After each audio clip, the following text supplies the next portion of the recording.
চলুন শ্বশুরমশাইকে খেতে দেওয়ার আগে মেনুটা শেয়ার করে ফেলি। আজকে আমিই করছি, ছেলে গেছে স্কুলে। এই যে ভাজা আছে, বেগুন ভাজা, আলু ভাজা আর পটল ভাজা, তার সাথে মুসুর ডাল। এখন শ্বশুরমশাই খাবার দেবো, 11টা বাজে। এই যে আমার সব পরিষ্কার হয়ে গেছে। আর হচ্ছে ভেটকি মাছের, দেখতেই পাচ্ছেন, ভেটকি মাছের ঝোল পাতলা করে, আর চিংড়ি মাছ দিয়ে পটল দিয়ে। এই যে তার সাথে আছে বাইরের কুকুর আর পিৎজার জন্য এই যে মাংস, আর তার সাথে কুমড়ো। আর ছেলের শরীরটা, পেটটা একটু ভালো না, গরম ভাতে জল ঢেলে রেখেছি। তার সাথে ভাত তো থাকবেই। এই হচ্ছে এই দিককার মেনু। দই চাটনি তো থাকেই, ওইদিকে আছে। এই যে হাতটা ধুয়ে নিলাম, আজকে একা একাই ভিডিও করতে হচ্ছে হাতে রেখে। চাটনি। চলুন আসছি পরে, এবারে এগুলো দেখালাম, এরপরে শ্বশুরমশাইয়ের ভাত বাড়বো। চলুন পরে আসছি, আবার দেখাচ্ছি কি কি বেড়ে দিলাম শ্বশুরমশাইকে। চলুন এবার। এই যে গরম আছে ভাত, গরম। কোনটা আগে খাবো? কোনটা আগে খাবে? ডাল দিয়ে খাও, ডাল। মেনুগুলো ডাল দিয়ে ভাজা দিয়ে খাও। এই থালাটাতেই তুমি খাবে, কি করা যাবে, বাটিতে আলাদা দিয়েছি, ভাজা দিয়ে খাও।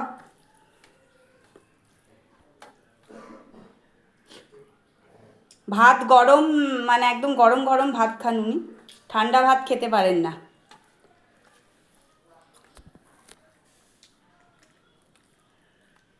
এই ভাজাগুলো দিয়ে খাও। বেগুন ভাজা? হ্যাঁ, বেগুন ভাজা, ডাল, বেগুন ভাজা। লেবু খাবে? লেবু? ও বাবু, লেবু খেলে অ্যাসিড হয় বলে। বাবু এটা নেবে? ও বাবু, একদমই কানে আজকাল শুনতে পান না। আবার অনেক কথা আছে যেগুলো আসতে বলছি, সেগুলো শুনে ফেলেন। কানের মেশিন সবাই বলেন, বারবার আমি এটা ভিডিওতে বলি, উনি লাগাবেন না। বয়স্ক মানুষরা কিছুতেও কথা শোনে না, আপনাদের যাদের বাড়িতে আছে তারা জানেন। নিজেরা যেটা মনে করবে সেটাই করবে।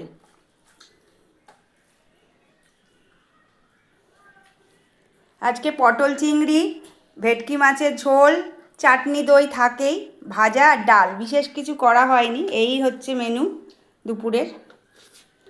আর উনি 11টার আগে স্নান করে নিয়ে বসে থাকতে পারেন না, 10টার সময় 9টার সময় স্নান করে নেবেন আর তাড়াতাড়ি করে খেয়ে শুয়ে পড়বেন। আর এরপরে এই 11টার সময়, যত দিন যাচ্ছে ওনার এগিয়ে আসছে। আগে 12টা ছিল, 11:30, এখন 11টার আগেই খেতে চলে আসেন।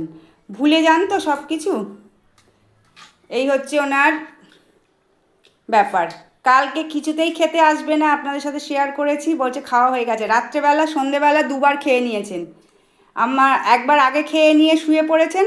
8টার সময় যখন আমার শাশুড়ি মা মানে খেতে দিয়েছি, তখন আমার শাশুড়ি মারটা নিয়ে খেয়ে নিয়েছেন। শাশুড়ি মা ভাবছে বোধহয় খাননি।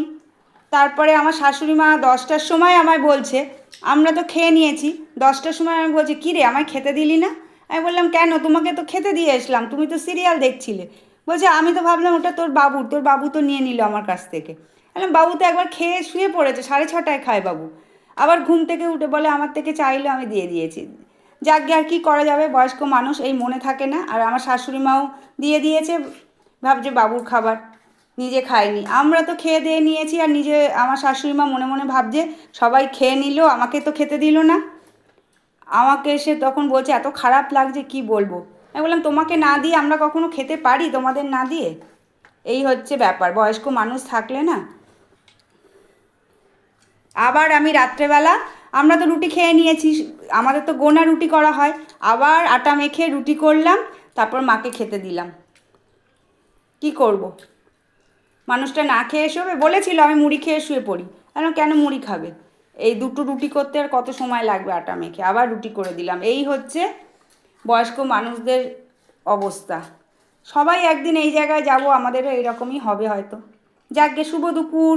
এইভাবে মেনুটা শেয়ার করলাম, সবাই ভালো থাকবেন।